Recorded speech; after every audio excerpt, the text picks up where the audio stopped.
Verdade, imparcialidade.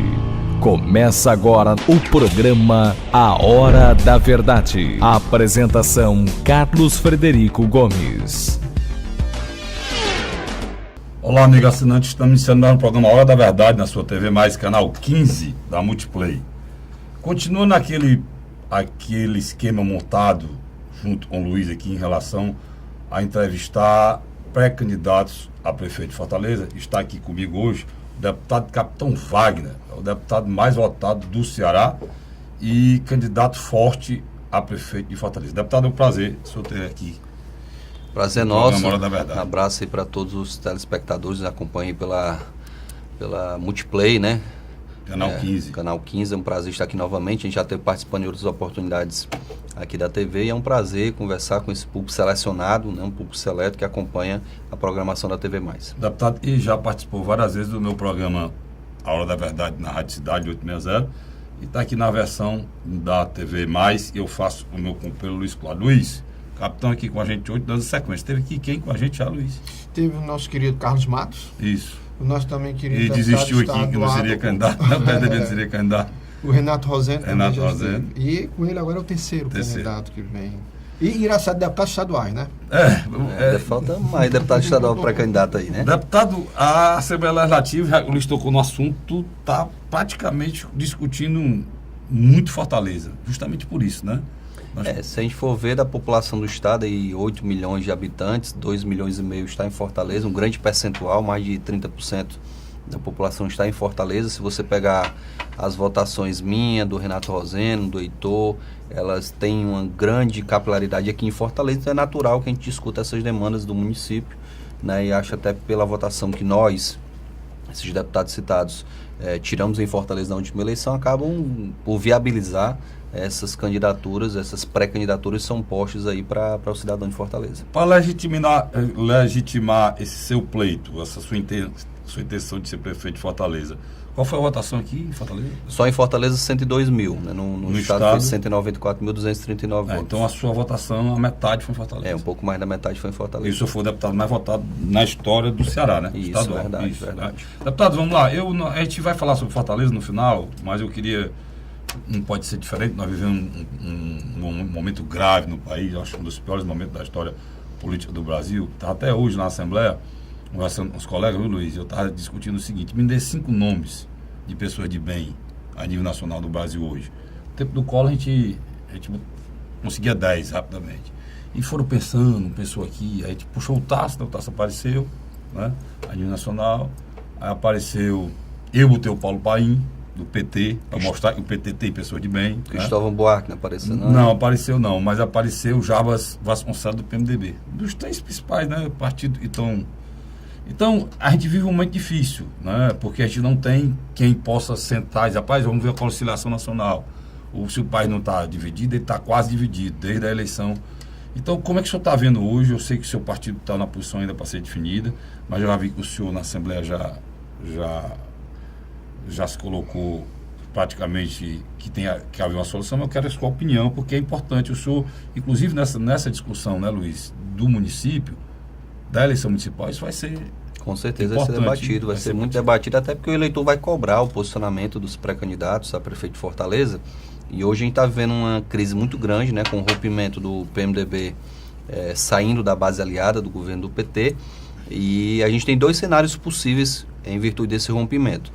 O PMDB saindo pode atrair novos partidos que são da base aí para a oposição também, né, a se posicionarem a favor do impeachment, ou o cenário contrário, a saída do PMDB gera essa vacância de ministérios, de cargos, e o governo possa pegar esses cargos, esses ministérios, e estar distribuindo pelos diversos partidos e cooptando aliados para evitar a derrocada da presidente. Então a gente tem esses 2 cenários, né? Eu acho que isso não é salutar, infelizmente. Pois é, eu lhe perguntar. Isso é feio, né? Eu acho que é horrível, né? Mas isso é tratado a nível nacional como se fosse uma coisa normal, como se fosse o habitual. Já quando a gente desce para o município, as pessoas cobram mais dignidade, mais respeito, esse fisiologismo não pode acontecer. Mas no país, a imprensa nacional trata isso como uma coisa... E é escabroso, né? A gente vê o fisiologismo toma lá da cá, né? Descarado a ponto do líder do governo na Câmara dizer que duvida que o PMDB saia da base, porque tem lá muitos cargos, tem quase tantos cargos quanto o PT. Então fica um negócio feio, né? A imprensa faz o papel dela de divulgar esses acontecimentos, mas mostra que o país, na verdade, não tem como prioridade a colocação de técnicos nos locais devidos, né? Na saúde, colocar técnicos, na segurança, na educação, na questão da cultura. Então, infelizmente, os cargos públicos, principalmente os cargos comissionados, esses cargos terceirizados, têm sido utilizados única e exclusivamente com o objetivo de cooptar aliados e sem priorizar a questão da qualidade da prestação do serviço público. Por isso que o serviço público é tão questionado. Saúde, educação, segurança pública, os diversos serviços que são oferecidos à população não têm qualidade, por quê? Justamente por conta desse loteamento, desse fisiologismo que você acabou de citar. Luiz? O capitão Wagner tem demonstrado uma capacidade ímpar. Ele, apesar de fazer parte de um partido da base governística, o Partido da República, ele sempre se manteve com divergências. Por exemplo, ele, na campanha de 2014, ele abertamente defendia que o partido não apoiasse a reeleição de Dilma Rousseff. E nas manifestações de 2015 e agora de 2016, ele sempre abriu espaço dentro do mandato dele, defendendo que a população e os jovens, principalmente, fossem à rua protestar. Porque o capitão Wagner tem essa linguagem meio voltada pelas mídias sociais, viu, Carlos Frederico? Ele consegue se comunicar. Uhum. Ele tem desde uma senhora de 80 anos que tem admiração por ele, como também os jovens da casa dos 16 a 30 anos que também o seguem e vê nele um exemplo como é o juiz Moro. O capitão Wagner é um fenômeno, né, Carlos Frederico? Indiscutivelmente. Em 2012, o vereador mais votado de Fortaleza. Em 2014, o deputado estadual mais votado e com campanhas teoricamente muito baratas. Então você nota que o capitão Wagner, em qualquer cenário que se coloque hoje em Fortaleza para prefeito, ele sim é um candidato competitivo. E digo mais, na minha avaliação, que a tendência dele é, cada vez mais o discurso dele, a nível nacional, atrair uma parte da população fortalezense que cada vez mais se distancia de uma aprovação em relação a Dilma Rousseff. Mas eu queria saber, e é importante a gente colocar isso aqui para o nosso assinante, o seguinte: o senhor vai defender abertamente esse impeachment, ou o senhor é da tese que um afastamento seria mais salutar? Olha, o que eu tenho dito, Carlos, é que a presidente perdeu completamente a governança e a governabilidade. Uhum. Ela perdeu a capacidade de diálogo com o Congresso Nacional, a capacidade de diálogo com o Judiciário, a capacidade de diálogo com a imprensa e com diversos setores da sociedade. Então, isso afetou demais a governabilidade da presidente Dilma. Ela perde a governança quando ela faz o que a gente acabou de discutir aqui, o fisiologismo, de sair distribuindo cargos única e exclusivamente para evitar um desastre em relação a ela deixar o cargo. Existem vários cenários hoje. O presidente pode renunciar, a presidente pode ser impedida, a presidente pode ter a chapa cassada, né? Presidente Dilma e Michel Temer cassada pelo TSE por conta do abuso do poder econômico durante a campanha de 2014. Então tem todos esses cenários. Bem como pode não acontecer nada. Infelizmente isso tudo pode se tornar, virar pizza, ficar por isso mesmo, não acontecer nada. Mas eu sempre tive o posicionamento, desde o ano passado a imprensa sempre me questionou: capitão, o que o senhor acha do impeachment? Eu sempre disse, a partir do momento que surgirem indícios de envolvimento da presidente Dilma com alguma irregularidade, com alguma ilegalidade, meu posicionamento vai ser a favor. Eu não sou a favor de tirar a presidente simplesmente porque ela é impopular, simplesmente porque os eleitores estão insatisfeitos com o mandato dela. Surgiu claramente, a partir da delação premiada, o senador Delcy de Amaral, que era o líder do PT no Senado, bem como da delação de diversos outros empresários, o envolvimento da presidente Dilma com diversas irregularidades. E a partir de então, meu posicionamento foi: se agora há o indício e a legislação, a própria Constituição diz que isso é suficiente para gerar o impedimento da presidente, meu posicionamento é esse, independente da questão partidária. O Cabo Sabino, que é nosso deputado federal, tem definido essa bandeira lá em Brasília também, ele me representa lá em Brasília. A gente tem tentado, a nível de partido, conscientizar o PR a nível nacional da necessidade de romper com esse governo, com esse sistema que está posto, para que a gente possa mostrar para a população que a gente está escutando a voz das ruas.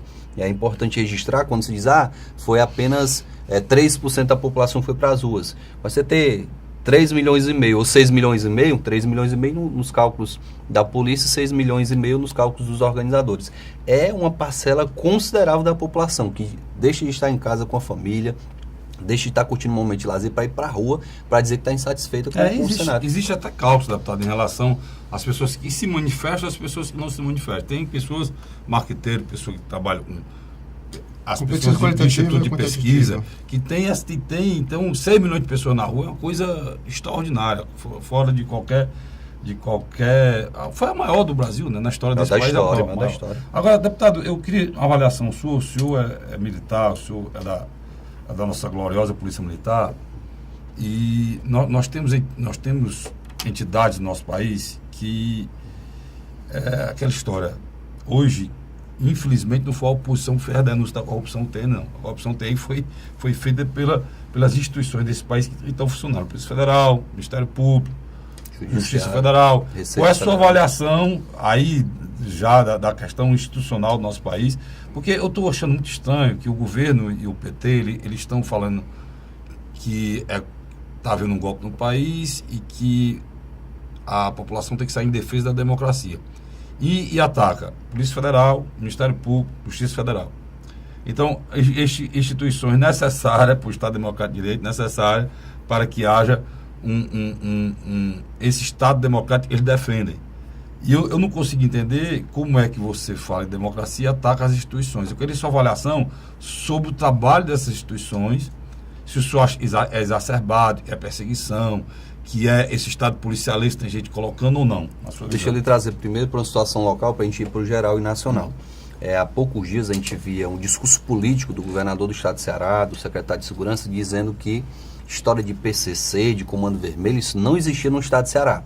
A gente teve hoje, na abertura de jornais de grande circulação aqui em Fortaleza, a comprovação de que não tinha nada de boato, não tinha nada de conversa fiada. Foi preso em Fortaleza pela Polícia Federal o irmão do Marcola, o número 2 do PCC, porque o número 1 já está no presídio federal, que é o Marcola. Então o irmão do Marcola foi preso numa operação onde a Polícia Federal, de uma vez só, apreendeu 560 quilos de cocaína, meia tonelada de cocaína, 26 toneladas do ano, não? 26 toneladas de maconha, certo? Armamento, veículos roubados, foi desbaratado e foi tirado do poder financeiro. Isso é a Polícia Federal, né? Polícia Federal. Então, só para lhe mostrar Polícia Federal do Estado do Ceará. O quanto a Polícia Federal ela tem crescido na opinião pública. A opinião pública ela está do lado da evidência. A evidência é que a Polícia Federal, o Ministério Público Federal, o Judiciário Federal, a Receita Federal, essas 4 instituições, tem que lembrar delas, que fazem parte que fizeram a Operação Lava Jato, todas elas tiveram participação essencial. Poucas pessoas citam a Receita Federal, mas foi a Receita Federal que foi buscar essa questão dessas contas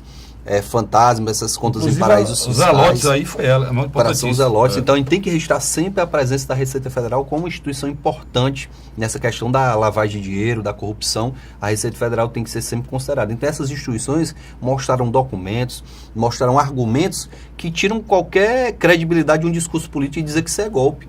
Então dizer que isso é golpe, dizer que essas instituições estão perseguindo partido A ou B, pessoa A ou B, isso é mentira. E, na verdade, já foi apontado envolvimento político de diversos partidos, de empresários, então a gente não vê um direcionamento para pegar alguém. Na verdade, o que a gente vê é uma seriedade muito grande dessas instituições. Não vou dizer que não haja falha humana, porque essas instituições são feitas de pessoas, Luiz Cláudio, e a gente tem que considerar. Onde tem pessoas, pode ser que haja uma falha ou outra, mas, no geral, essas instituições merecem um crédito da população. Fico muito feliz quando eu vejo nessas manifestações as pessoas parabenizando, com cartazes, parabenizando o Judiciário Federal, o Ministério Público Federal, a Polícia Federal, e peça ao cidadão, quando for para as ruas, reconheça também o papel da Receita Federal. Na última manifestação, o deputado falou aqui, eu me lembrei que a pessoa mais falada, mais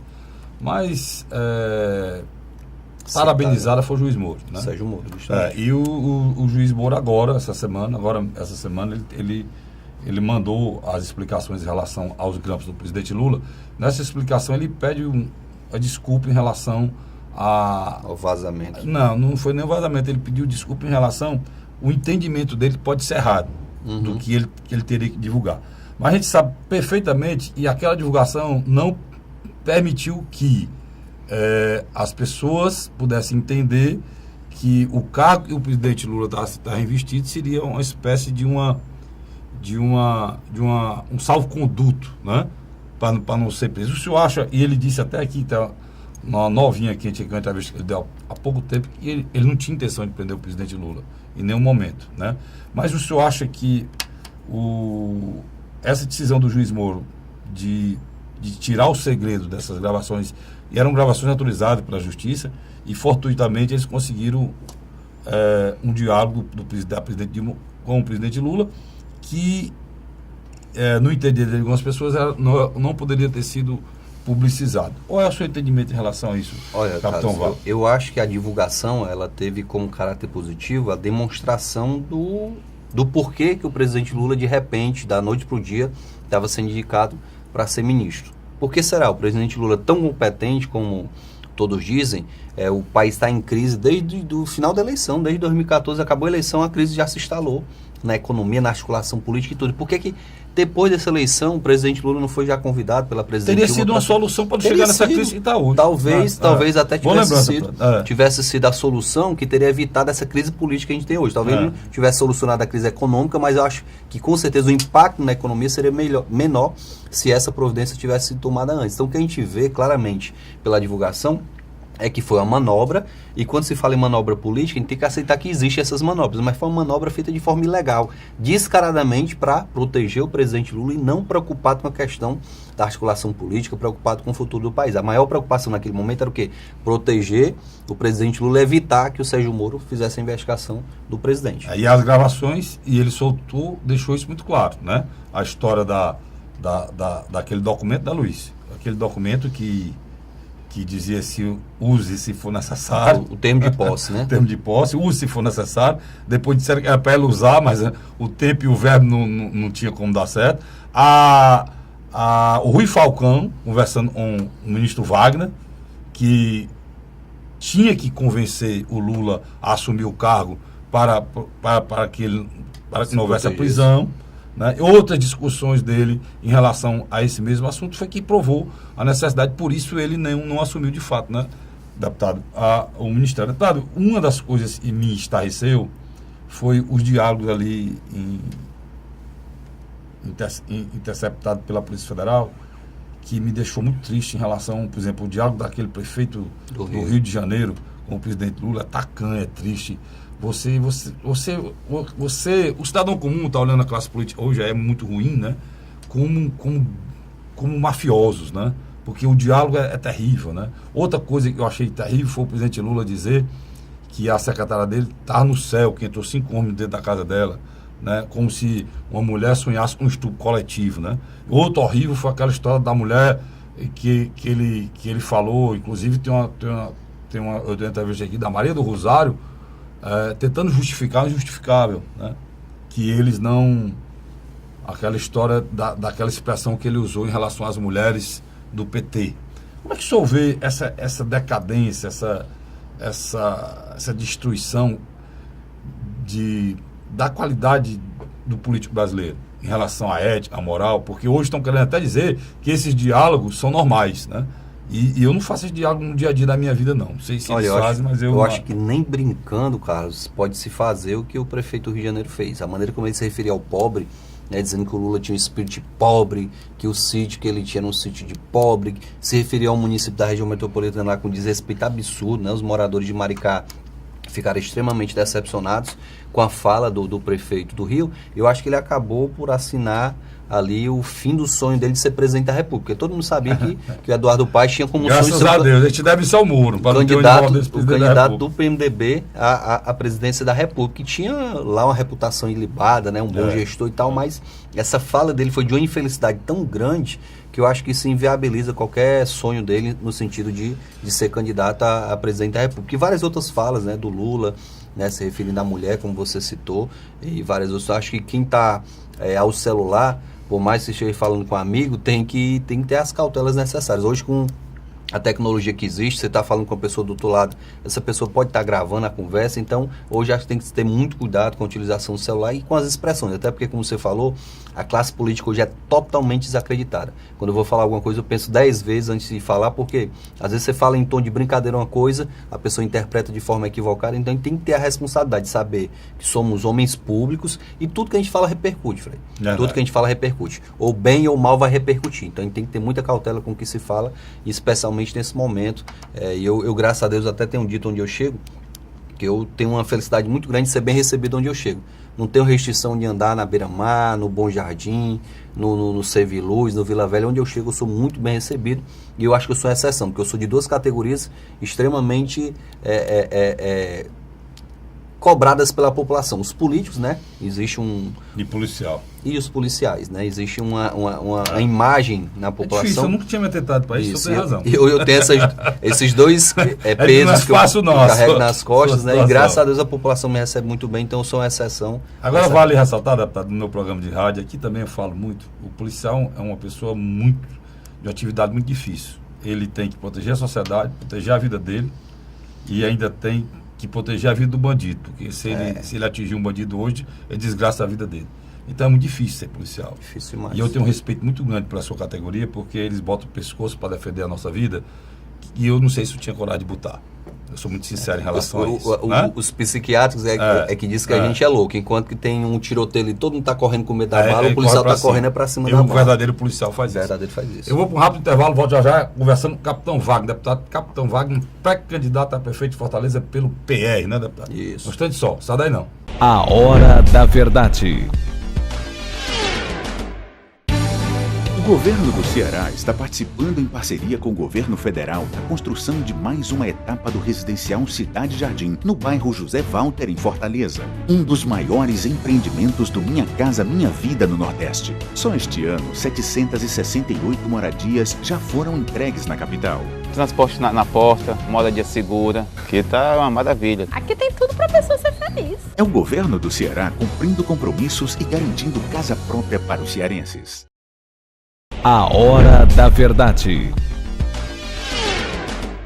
Estamos de volta agora com o programa A Hora da Verdade, na sua TV Mais, canal 15, da Multiplay. Estou com o Capitão Wagner aqui, que, segundo a pesquisa, está saindo quentinha agora, lidera as pesquisas para a eleição de 2016, prefeito de Fortaleza.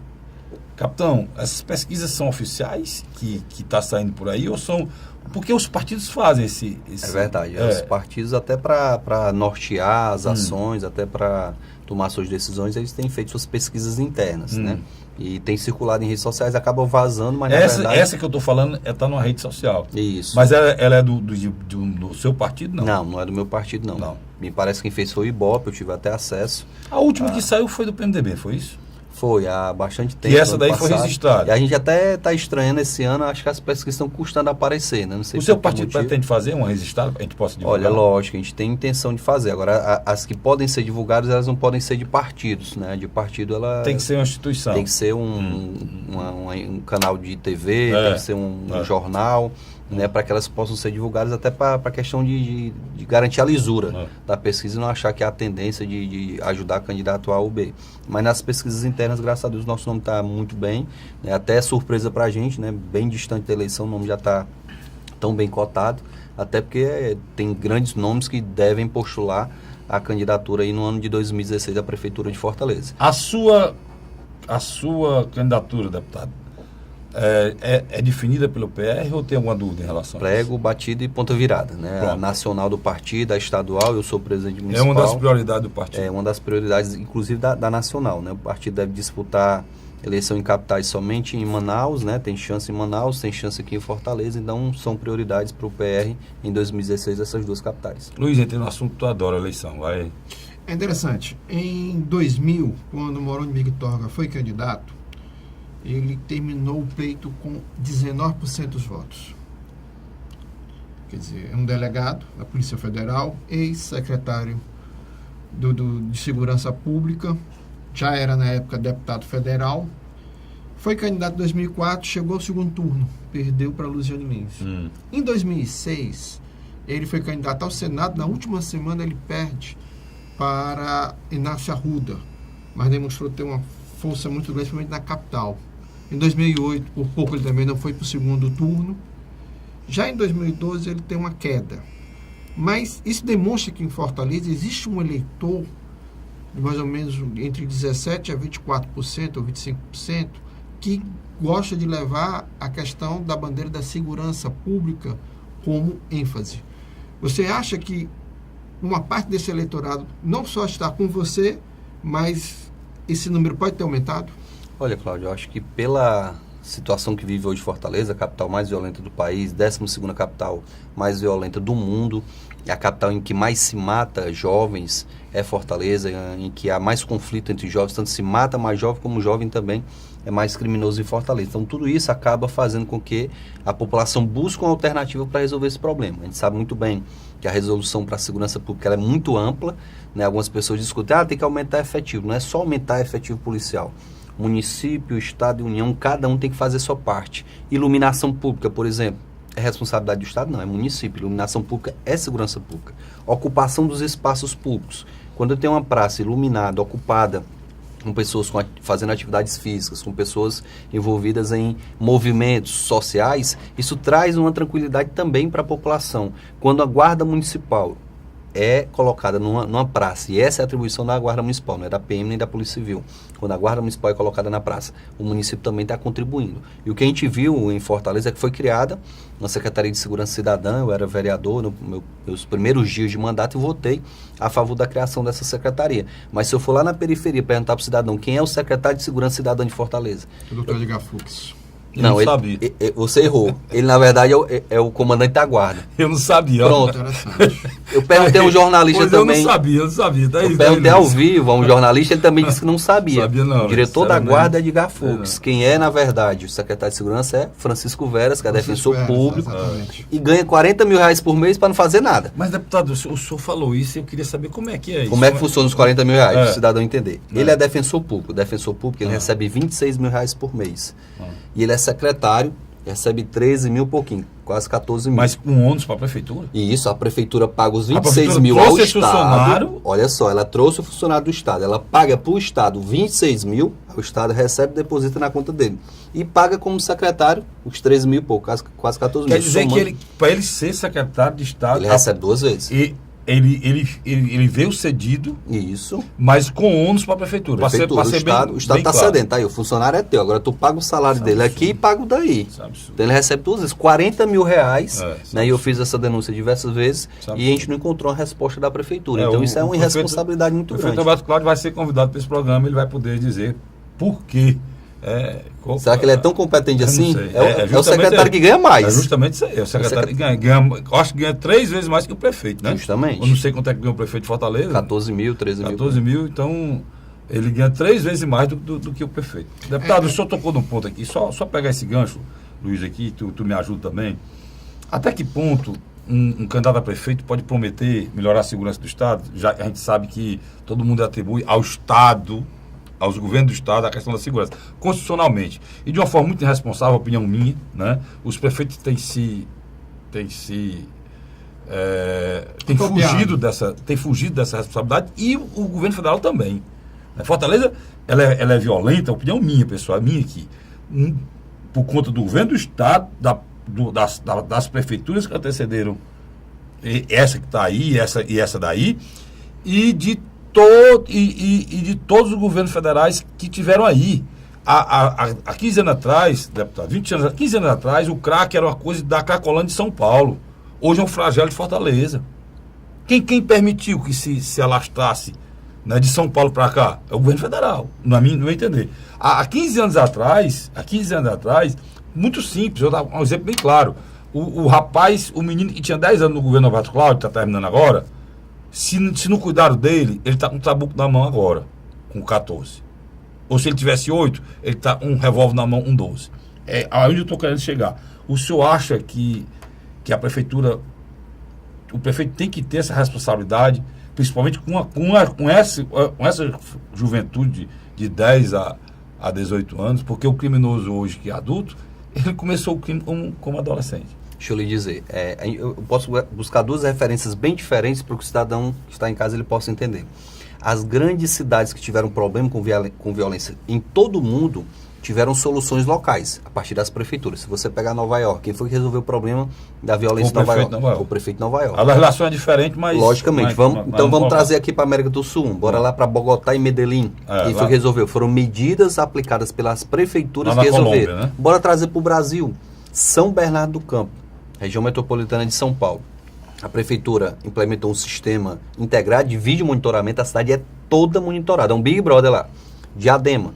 Soluções também locais. Diadema, a prefeitura já foi a cidade mais violenta do Brasil. Inclusive, deputado, tem uma questão de Diadema em relação à bebida, né? Isso, a partir de 23 horas lá em Diadema, nem o bar funciona, a não ser, não é que o bar seja proibido de funcionar, a não ser que ele siga umas regras estabelecidas na Câmara Municipal. Para um bar funcionar lá a partir de 23 horas, ele tem que ter um sistema de câmeras, porque se alguém matar alguém lá, vai ter a câmera filmando para identificar quem foi que matou. Tem que ter seguranças na porta para dar busca de arma, para evitar que a pessoa entre armada naquele local. Então, seguindo essas regras, e lá tem 13 estabelecimentos que funcionam durante a madrugada, mas são poucos, por quê? Porque tem que seguir todas essas regras. Vamos trazer para mais perto da gente, vamos trazer para Recife. Recife já foi a capital mais violenta do Nordeste, e a partir de ações conjuntas da Prefeitura de Recife com o governo do Estado, eles conseguiram sair desse quadro. Então, o que a gente está precisando é que o sincronismo que ocorre em época de eleição, porque se a gente for ver, o prefeito é aliado do governador e é aliado da presidente. Então, se esses três entes agissem em conjunto aqui em Fortaleza, a gente tinha como reduzir essa violência. Vamos lá, ações que o município pode adotar que pode reduzir a violência. Você citou os adolescentes. Existe um programa muito antigo, vocês devem lembrar, que funcionava no BPTran. Meninozinho de 10, 11, 12 anos ia lá para o BPTran, estudava de manhã na escola, à tarde ia para lá, recebia ordem unida, fardamento, alimentação, no Vale Transporte, e tinha lá reforço escolar. Todos aqueles meninos hoje, Fred, todos são cidadãos de bem. Eu me lembro que o Dr. Juraci fez uma coisa parecida na MC também. Pronto. Para ser guarda de trânsito. Juraci criou duas escolas de trânsito. Elas estão fechadas hoje. Uma lá no Zé Walter foi fechada, outra lá no Parque do Cocó. É espetacular. Porque isso é previsto no Código de Trânsito, é obrigação da prefeitura. Então a prefeitura não faz a fiscalização de trânsito, que tem um impacto grande na violência. Isso. Qual é o meio de transporte que hoje se utiliza para matar, para roubar, para praticar todo o crime? É moto. 2 indivíduos na moto chega para abordar o cidadão, se ele reagiu, mata. Já chegou ao ponto isso, deputado, só corroborando o seu raciocínio, e um deputado federal propôs que as motos só tivessem lugar para um banco. Para ver a que ponto chegou isso nesse país. Aí eu lhe pergunto, quem é que tem a atribuição de fiscalizar essas motocicletas? É o Estado, é a União? Não, é a Prefeitura. E a Prefeitura não faz a parte dela. Então, uma ação, a Prefeitura fazer a parte dela em relação às motocicletas, fiscalização. Isso vai ter um impacto, Fred, não só na segurança pública, mas na saúde. A gente vai reduzir o número de pessoas que se envolvem em acidente com motocicleta e vão lotar o JF. Eu já conversei com o diretor do JF, quase 70% dos leitos de UTI é ocupado por acidente de carro e de moto. E moto é quase tudo. Né? Vamos lá, vamos dizer que a Prefeitura possa estabelecer um convênio com a Polícia Militar, com o Corpo de Bombeiros, com a Guarda Municipal, que é da Prefeitura, com Exército, Marinha Aeronáutica, e pegar todas essas crianças que estão ociosas e colocar dentro desses locais, onde vão ter um acompanhamento de um profissional. Eu já estive na Escola de Aprendiz de Marinheiro, ali na Leste Oeste, é um espaço gigantesco. Campo de futebol, piscina, sala de aula, que está lá doido para ser utilizado. E o comandante já disse, capitão, está aqui à disposição, mas eu não tenho condição de bancar a alimentação das crianças. No caso, era um convênio da Prefeitura? Convênio, a Prefeitura paga a alimentação, lá já tem os profissionais, tem um espaço, a Prefeitura não ia gastar nada em construir nada. Na sua proposta de plano de governo, essas experiências de outra cidade e seu pensamento é o bojo da área de segurança sua? Isso, além disso... Eu posso colocar isso que o senhor colocou como proposta do senhor? Pode ser. Lembrando essa situação de Diadema, de Recife, né? São atitudes e, inclusive, essa questão do horário, parece que o senhor era vereador, foi tentado votar na Câmara, não? Não, aqui na Câmara Municipal não. Ou foi ventilado isso? A gente tem que adaptar a nossa realidade. A gente vive numa cidade turística e não tem como a gente ter o mesmo rigor que se tem em Diadema para o funcionamento de bares e lanchonetes aqui em Fortaleza. Até porque a gente precisa do turismo para sobreviver. A gente tem que adaptar a nossa realidade para poder viabilizar todas essas propostas. A gente pode analisar também que a ocupação dos espaços públicos é uma grande alternativa para tirar essa meninada da ociosidade. A gente está com a ideia e se ganharmos a eleição, a gente colocar guarda municipal em todas as praças, e existe efetivo para isso, dá para colocar em todas as praças. São 500 praças aqui em Fortaleza? Logicamente. São. Só que o que a gente vai fazer? Não vai colocar só o guarda, a gente vai melhorar a iluminação pública da praça, vai colocar o guarda municipal e vai ter lá, Cláudio, pelo menos 3 profissionais praticando atividades. Vamos fazer uma coisa que não existe em nenhuma cidade brasileira, vamos colocar aquele tatames imóvel que você monta, vamos colocar na praça. Barato, muito barato. Você vai botar na praça, o professor de artes marciais vem lá e vai dar aula de graça para a criançada. Você vai aproveitar os profissionais de educação física. Com certeza. A gente vai pegar uma chance grande para eles. Quem abrir as escolas municipais final de semana. Isso é proposta nossa também. Cláudio, quem já viu, isso é voluntário, quem já viu na periferia de Fortaleza as praças, tem professor de dança que chega numa praça, dá aula de zumba lá, a mulherada vem ocupar a praça, maravilha. Então, inclusive, foi uma das coisas muito boas da prefeita Luziane, isso funcionou muito bem naquela justamente, época. Infelizmente e hoje foi abandonado. Tinha até os bombeiros nessa passaria. O bombeiro já é um trabalho do governo do estado, que também está diminuindo. O governador tem feito cortes nessa área e isso é prejudicial para a ocupação do espaço público, para a segurança e para a saúde. Agora é interessante, quem conhece a história de Fortaleza sabe que os bairros, eles têm as suas principais praças. Você pega, por exemplo, um bairro como o bairro de Fátima, ela tem uma praça aqui, que Gentilândia. Se qualquer cidade de funcionários... A principal praça do Papicu foi a praça que mataram o juiz. Messejana. A praça mais bonita lá. É interessante, a praça, ela repete um pouco um local de... Ela é um local de lazer de... Como é que o senhor tocou nesse assunto, Luiz? Tu tá falando em praça, eu me lembrei. Como é que o senhor ouviu as areninhas aí? Olha, a areninha é uma boa alternativa. Qual é o problema da areninha?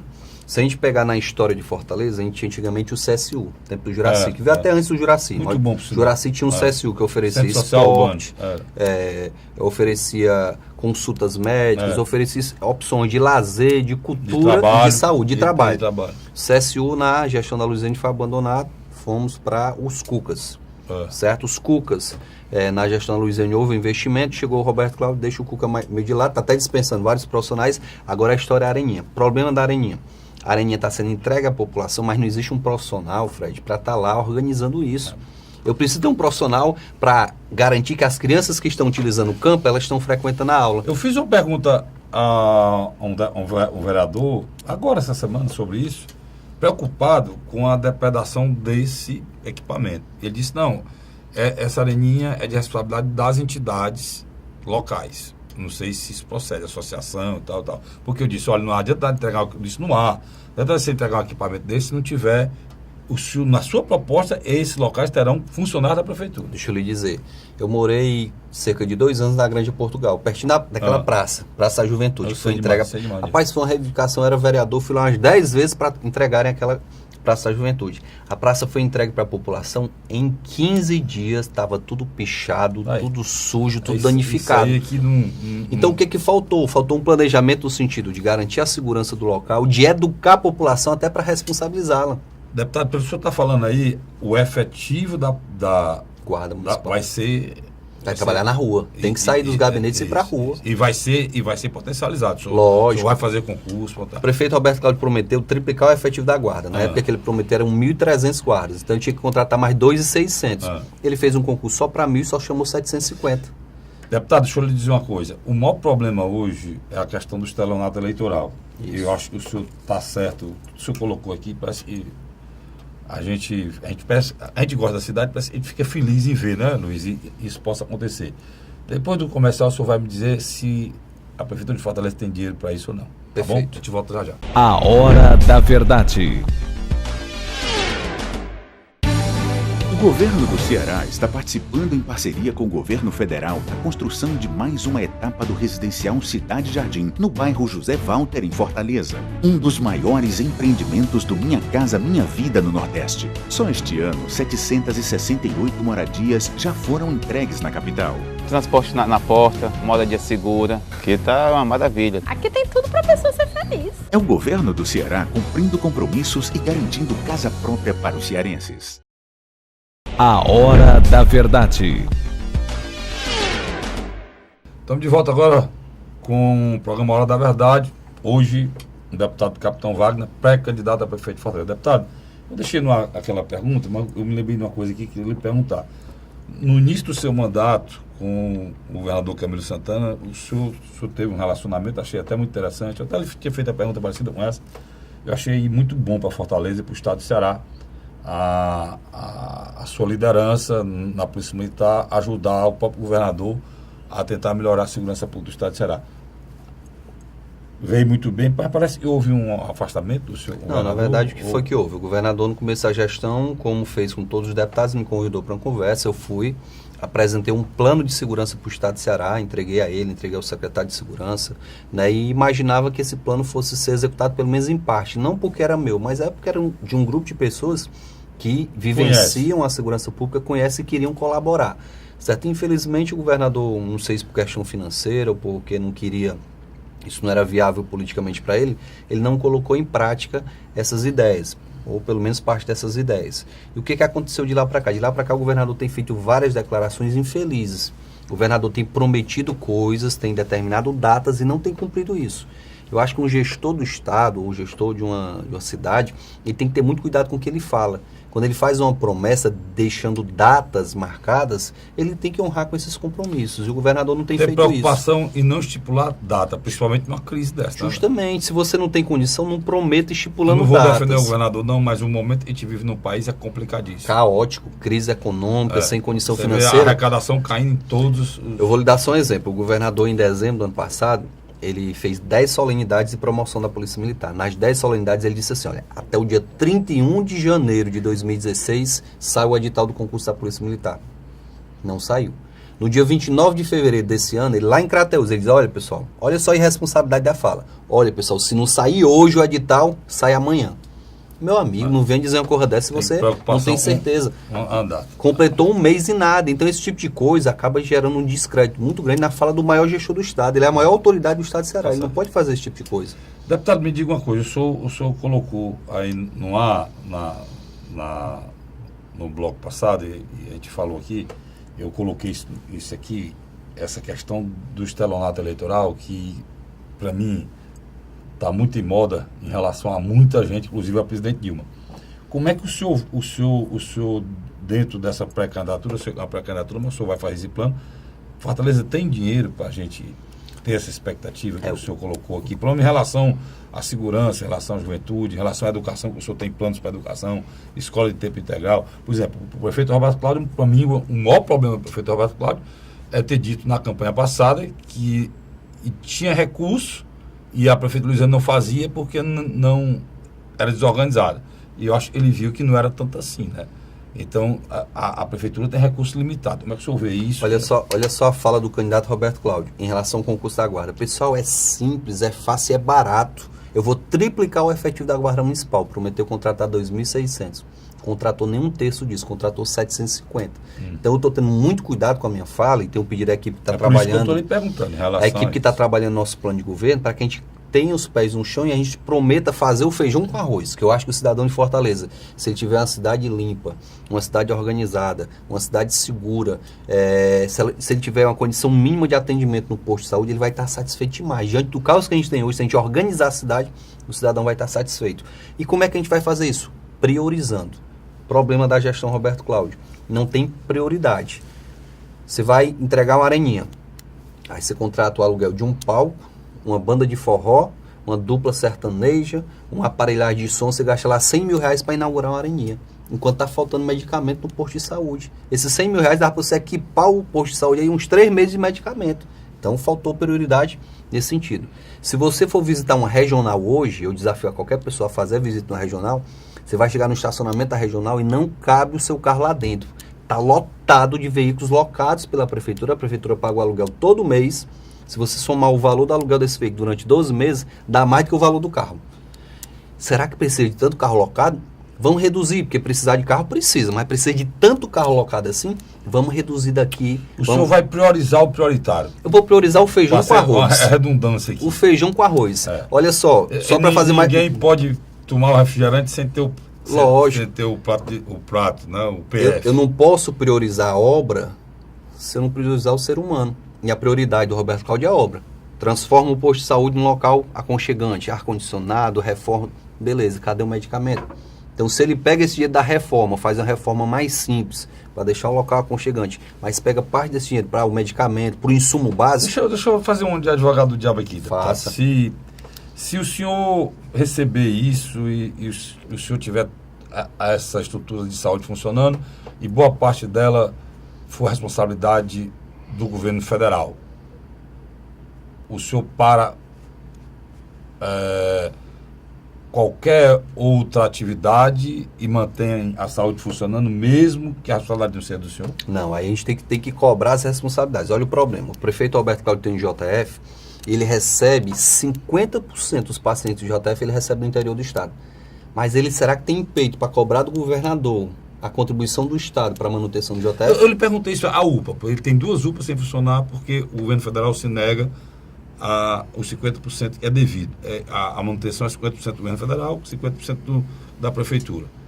Como é que o prefeito pode botar isso para rodar? Mesmo caso em relação ao hospital de Xaramubim, que é um problema. O senhor discute muito. O telespectador pediu para a gente falar, né? A gente discute muito. O governador Camilo Santana quer inaugurar, não, quer botar para funcionar o hospital. 50% da manutenção do hospital do governo federal, como é que bota? Sabe qual é o problema? A incoerência do discurso. Olha só, o governador disse que não pode botar o hospital de Xaramubim para funcionar porque não tem dinheiro para fazer funcionar. E faz um empréstimo para construir um hospital lá em Jaguaribe. Aí as pessoas dizem, o capitão é contra o empréstimo. Ninguém é contra construção de hospital. Agora, o que a gente queria é que fizesse esse empréstimo não para construir outro prédio, mas para contratar profissionais, para comprar equipamentos, para comprar medicamentos, para fazer o que já existe funcionar. Eu vi vários secretários dizer que o custo de um hospital num ano é o valor do hospital. Da construção. O Hospital da Mulher se gastou X. Então, se lá foi 100 milhões, é mais 100 milhões para manter durante um ano. Todo ano. Então, por isso que é muito irresponsável você falar em construir novos equipamentos se você não tiver a garantia do custeio. Eu acho que se a gente botar para funcionar posto de saúde, Frotinha, Gonzaguinha, UPA e Frotão, Hospital da Mulher, Hospital do Cunha, você não vai precisar construir novos equipamentos. Se faltar remédio que venha do governo federal, o senhor comparar esse remédio priorizando esse atendimento? Eu acho que a gente tem que priorizar, certo? Se eu tenho um recurso. Porque é o caso de hoje, eu estou lhe perguntando o que está acontecendo hoje. Pronto. O prefeito reformou, ficou necessário, eles estavam totalmente degradados. Inclusive eu vi a estrutura de uma vez, é insalubre, barata, é um negócio, né? Agora, o cidadão tem direito. Agora, não adianta se não funcionar. Mas nessa situação, que a responsabilidade do remédio é da SEMI, é do governo federal, não chega. O que é que o prefeito pode fazer? Ele compra e bota o remédio Tira lá? de outra área e compra. Pronto, deixa eu lhe dizer. Eu estou querendo deixar isso bem claro. Isso é uma reclamação diária. Em toda rádio, em todo local, é a principal reclamação. Eu até disse, prefeito Roberto Cláudio, se eu quer ser reeleito, limpa a cidade e bote remédio nos postos. Porque é um negócio sério isso aí. A cidade está suja e sem remédio. É um fato, né, Luiz? Lógico. É porque tem se priorizado muita questão da obra. Deixa eu dar um outro exemplo de economia que pode ser feita, que a prefeitura não faz. A prefeitura tem uma usina de asfalto. Não sei se o cidadão aí sabe. O asfalto da usina de asfalto da prefeitura, ele sai a R$3 um metro. Sabe o que a prefeitura faz? Ela não utiliza o asfalto dela. Ela contrata uma empresa que vende o asfalto a R$9 ao triplo. Tem lógica um negócio desse? Não dá para entender. Não tem lógica. Se você tem um asfalto feito por você mesmo... E esse asfalto da usina vai para onde? Não está sendo feito. Parou. Parou. Que antigamente foi toda equipada. Né? A usina foi toda equipada, compraram equipamentos novos, veículos novos, mas ela não está funcionando. Aí você está pagando a manutenção desse equipamento, está pagando o funcionário lá da usina e está comprando o asfalto de uma empresa terceirizada. Por isso você quer falar das possíveis coligações, né? O capitão Wagner me surpreendeu. Desde 2015, ele vem procurando 2 lideranças principalmente. O senador Eunício de Oliveira e o senador Tasso Gereissati. Essa saída agora do Eunício de Oliveira da base governista, provavelmente, vai fazer com que ele tome algumas decisões que ele estava, na minha avaliação, postergando. Somente a questão de Fortaleza do PMDB. Eu acho que o PMDB de Fortaleza vai seguir o exemplo do PSDB. Não vai lançar candidato, deve apoiar ou você ou o Heitor. Eu, pessoalmente, acho que se Tasso Gereissati, um exemplo aqui, lhe apoiar, como tem sido ventilado hoje, os principais veículos de comunicação... Essa pergunta logo para o deputado. É o seguinte... Como é que está esse acordo? Eu estou doido para saber. É porque eu já notei o seguinte, dentro dos pré-candidatos a vereadores do PSDB de Fortaleza, do presidente estadual do PSDB, o ex-senador Luiz Pontes, O presidente da municipal do PSDB, que agora me faltou o Fernando nome, Façanha, que tem feito um trabalho muito grande, indiscutivelmente seu nome sai muito mais na frente do que do Heitor Ferrer. Mas a palavra final é do Tasso. Tasso Gereissati, hoje, na minha avaliação, é a principal liderança de Fortaleza. É a principal liderança do PSDB nacional. Mas especificamente Fortaleza. E ele tem a grande oportunidade de fazer uma coisa que ele tem muitos anos de vontade de repetir, que é eleger um prefeito de Fortaleza, que ele elegeu em 88, foi o Ciro Gomes. E ele disse que tem esse desejo. Na sua avaliação, qual é a possibilidade real mesmo de o Tasso vir a apoiar? Eu vou confidenciar aqui em primeira mão para vocês que em conversa, em conversa com o senador Tasso, ele me disse uma coisa: capitão, o que eu quero é apoiar um prefeito, um candidato a prefeito que não me decepcione, que chegue lá e possa honrar com seus compromissos, e possa ser um bom gestor. Afinal de contas, eu já estou no fim da minha vida política. Ele dizia que não era mais candidato a nada e não queria se decepcionar nesse posicionamento que ele quer tomar agora em 2016. E, diante disso, a gente tem feito uma articulação muito grande, não só com o Tasso. Você tem razão que a palavra do Tasso ela é muito importante, mas ele tem sido muito democrático. Tem pedido para a gente conversar com o deputado federal Raimundo Matos, a gente tem feito essa conversa, com o Carlos Matos, que é deputado estadual, né, com o diretório municipal. De passagem, né? Diretório municipal, tive uma conversa com esses, tive uma conversa essa semana com os técnicos do PSDB na saúde, na educação, da infraestrutura, então a gente está conversando com esse pessoal, e hoje eu tenho uma conversa com os pré-candidatos a vereador do PSDB. Então essa proximidade, eu acho que ela acaba sendo irreversível, né? Logicamente que existe ainda a possibilidade do PSDB não me apoiar, e eu não posso falar pelo PSDB. Essa divisão está entre o senhor, a dúvida do senhor e o deputado Heitor Ferrer. Deputado Heitor, certo? Então, acho que por essa articulação que a gente está fazendo, por essa proximidade que a gente acabou adquirindo com o PSDB, com o trabalho feito pelo Roberto Pessoa, com o trabalho feito por Gorete Pereira, Cabo Sabino, Fernando Pessoa, então a gente tem tido uma aproximação muito grande com o PSDB. Eu acho que isso vai viabilizar. Eu sou um homem inteligente, eu acho que o senhor pode me responder essa pergunta. De 0 a 100, qual é a chance? Botar 90, né? Para não dizer pronto, 90. Tá aí, 90, pô. Então, pronto. Então, deputada, é importantíssimo isso aí, porque o Luiz, ele tocou num ponto fundamental. Ele falou assim, o Tasso liderança de Fortaleza, o Tasso é hoje, né? Ele não era antes. Isso, se transformou nessa liderança. A peça em Fortaleza quis dar ao Tasso uma espécie de um desagravo do que ele passou na penúltima eleição. Então, hoje, o senhor ter o apoio do Tasso Gereissati para Fortaleza é fundamental. Além da gestão, né? O PSDB tem história em gestão, né? Justamente. Tem técnicos, né? Eu acho que o partido tem mais técnicos, tem um leque de técnicos nas diversas áreas que você possa imaginar. Eu acho que a reviravolta que o governo do senador Tasso deu aqui no estado de Ceará, com o fim do clientelismo, pelo menos todo o equilíbrio fiscal que a gente tem hoje, deputado, que é sonhado pelos outros estados, até hoje o Camilo Santana tem.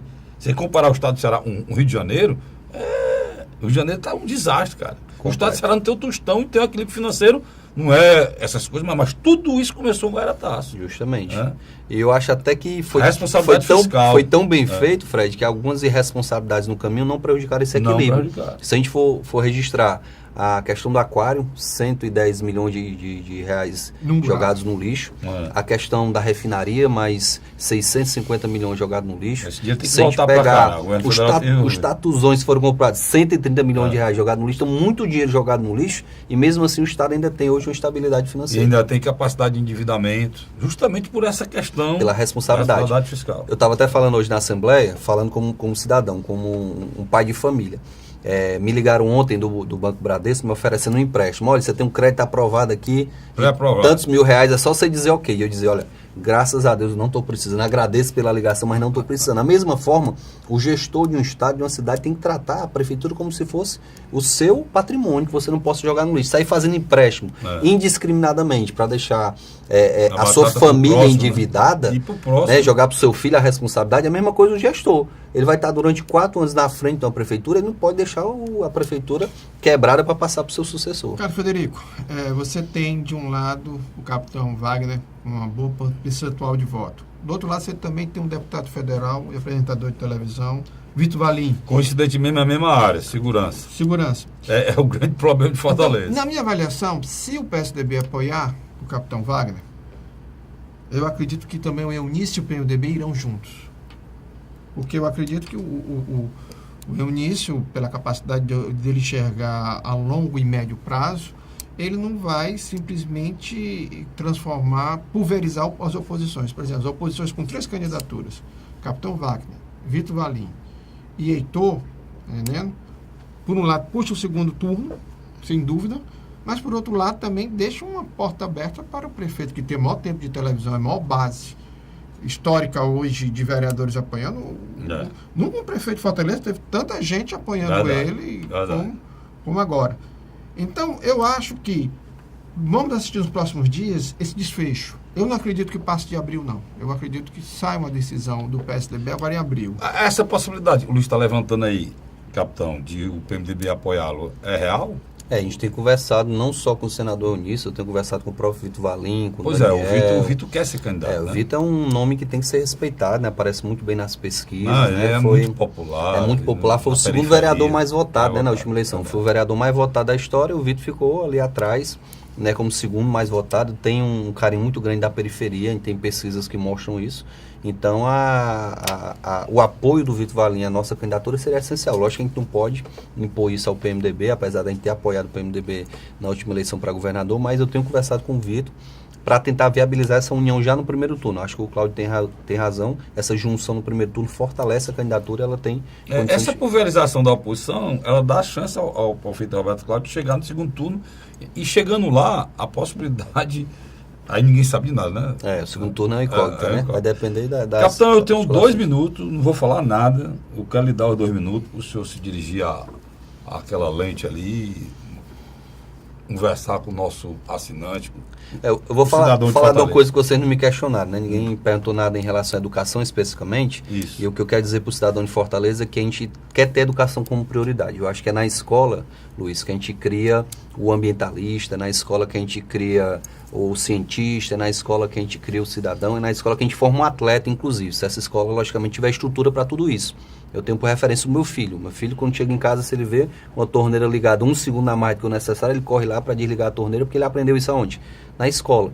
Certo? Então, a escola é a formadora de cidadãos, de ambientalistas, de cientistas, de pessoas que vão formar o nosso futuro. Todo mundo sabe disso. A gente quer ter a escola como prioridade, né, para trabalhar essa questão da violência através de uma base educacional forte, dar condições ao profissional de educação para ele ter segurança que ele vai para a escola e não vai ser ameaçado, de que ele vai poder passar o conteúdo dele, de que ele vai poder ter um salário digno, uma condição de trabalho que infelizmente hoje não tem. Tratar o professor temporário da mesma forma que é tratado o professor efetivo. Então a gente quer trabalhar dessa forma para que a gente possa fazer da educação de Fortaleza uma referência. Hoje, infelizmente, a educação de Fortaleza há algum tempo é uma referência negativa a nível de Estado, e a gente quer mudar essa realidade, tirar Fortaleza lá do fundo do poço e fazer com que ela suba na qualidade do ensino, que eu acho que vai ter um reflexo direto nos demais setores, na saúde, na segurança, no turismo, nos diversos setores que Fortaleza precisa de melhorias. Agradecer ao capitão Wagner, obrigado, capitão, por ter vindo aqui. Agradeço o convite. Chamamento aqui da Hora da Verdade. A deixar o convite aqui para a sua assessoria, para o senhor participar do programa Hora da Verdade na Rádio Cidade 860. Graças a Deus, com audiência espetacular, o canhão de audiência da cidade. Meu amigo Luiz, obrigado de novo por me ajudar aqui nessa missão. E a você, assinante, muito obrigado pela audiência. A gente volta na próxima quinta-feira, se Deus quiser. Até lá.